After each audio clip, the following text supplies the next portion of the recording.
जाप सुप्रीमो और पूर्व सांसद पप्पू यादव पूर्णिया में संवाददाता सम्मेलन को संबोधित करते हुए कहा कि बिहार में होने वाली सभी परीक्षाओं के पेपर लीक हो जाते हैं।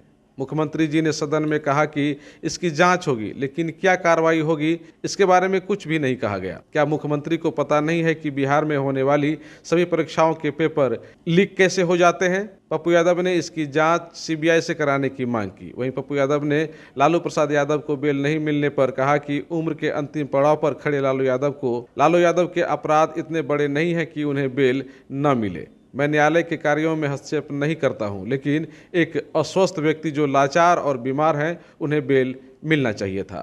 कि बार बार क्या कारण है, हर एग्जामिनेशन में कोचिंग माफियाओं के द्वारा बैंक और सारे पदाधिकारियों से मिलकर क्वेश्चन आउट होता है। क्या सरकार ये सुनिश्चित करेगी कि इस बार के बाद दोबारा कभी क्वेश्चन आउट नहीं होगा? जब नीतीश कुमार ने कल कहा कि मैं जांच कराऊंगा, नहीं बख्शूंगा, नीतीश जी सबसे पहला सवाल है, कोई एक बार की घटना नहीं है। सेंटर मैनेज होते हैं, क्वेश्चन आउट होता है,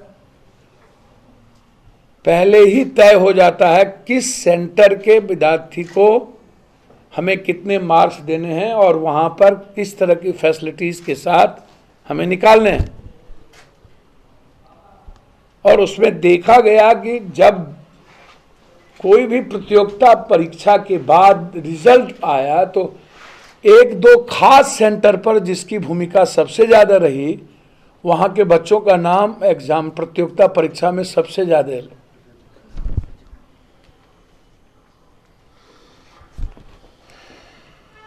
ये सबसे बड़ा महत्वपूर्ण मामला है कि सरकार एक तो रोजगार देती नहीं है, सरकार के पास रोजगार है नहीं, सरकार सब कुछ प्राइवेटाइजेशन कर चुकी है।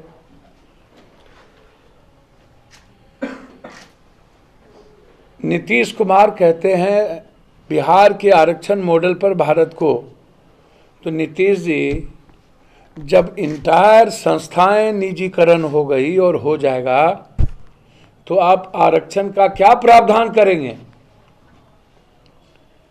निजी क्षेत्रों में जो गरीब सोसाइटी और फैमिली के बच्चे हैं, क्या उसके लिए आरक्षण है? अब तो आप यूपीएससी बीपीएससी में भी हमको लगता है कि डायरेक्ट बहाली करने की प्रक्रिया इन लोगों ने अपनाने की शुरुआत कर दी है। तो जो एग्जामिनेशन में प्रश्न लिख आउट होता है, सेंटर मैनेज होते हैं और कोचिंग माफिया और पदाधिकारियों का नेक्सस सबसे बड़ा है। क्या ये भंवर जाल टूटेगा? जल्दी से लालू जी को निकलना चाहिए था, पता नहीं एक एक दिन गिनने की क्या आदत है। सीबीआई इसके पहले किसी का दिन गिना था कि नहीं, निकलते तो दोनों बच्चे के आराम से। राणा पर नीतीश कुमार जी बार बार कह रहे हैं कि हम सबसे ज्यादा खर्चा किए। मैंने नीतीश कुमार जी को कहा कि आप सुप्रीम कोर्ट हाई कोर्ट से कोरोना वैक्सीन लगी उसकी जांच, 10,000 रुपया कोरोना के समय में महीना जा रहा था ब्लीचिंग पाउडर छींटने के लिए, एएनएम के अकाउंट से 5-5 हजार रुपया 2 बार करके किसके अकाउंट में गया उसकी जांच। तीसरी चीज, क्वारंटाइन के जो पैसा मिला वो पैसा कहां गया? दस्तखत करा लेने के बाद क्या क्वारंटाइन में कई लोग थे, पूरी उसकी जांच, वह पैसे कहां गए? तो क्वारंटाइन का पैसा घोटाला, वैक्सीन में आप कभी कुछ कभी कुछ, आप उसी से जांच करवा रहे हो जिसने लूटा है। आप क्या कारण है कि आप स्वास्थ्य विभाग के सेक्रेटरी से जांच कराओगे जो ऊपर से लेके नीचे तक सभी लोग इन्वॉल्व हैं? क्यों आप वर्तमान न्यायाधीश से नहीं कराना चाहते हो? क्यों कोरोना वायरस की वैक्सीन, क्वारंटाइन या जितने पैसे आपने खर्च किए उसको आप जांच नहीं कराना चाहते हो? ये सबसे बड़ा मामला।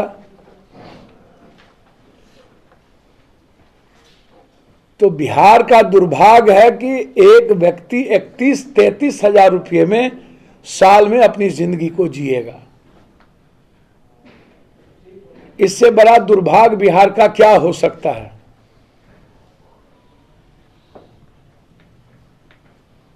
एक बार भी बंद इंडस्ट्री के बारे में नीतीश कुमार जी प्राइम मिनिस्टर से बात नहीं करते और विशेष पैकेज की बात नहीं करते। हमारे इलाके में बनमनखी का चीनी मिल है, बगल में सिल्क मिल है भागलपुर में, बगल में जूट मिल है। हमारे यहाँ जूट बंद हो गई, हमारे यहाँ गन्ना खत्म हो गई, हमारे यहाँ लगभग धान खत्म, मक्का की स्थिति वही है। मैंने शहनवाज जी से 2-2, 3-3 बार बातचीत की कि आप उद्योग मंत्री बने हैं, तो मैं उम्मीद करता हूं कि आप कोसी को अपार संभावना है, जिसमें मक्का का कॉर्नफ्लेक्स है, कॉन्ट्रैक्ट है, कई सारी चीज़ों को यदि आप 2 बड़े उद्योगों को यहाँ ला सकते हैं तो मैं समझता हूँ कि कोसी सीमांचल की जो आमदनी है, जो लगभग 6,400 अररिया का है, 5,900 कटिहार का है, 6,900 कुछ रुपया पूर्णिया का है, 7,000 लगभग कुछ सहरसा का है, 6,000 लगभग सुपौल का है। एक व्यक्ति की आमदनी 6,000 से ज़्यादा, 6,500 से ज़्यादा, 7,000 के नीचे है मंथली कोसी सीमांचल की।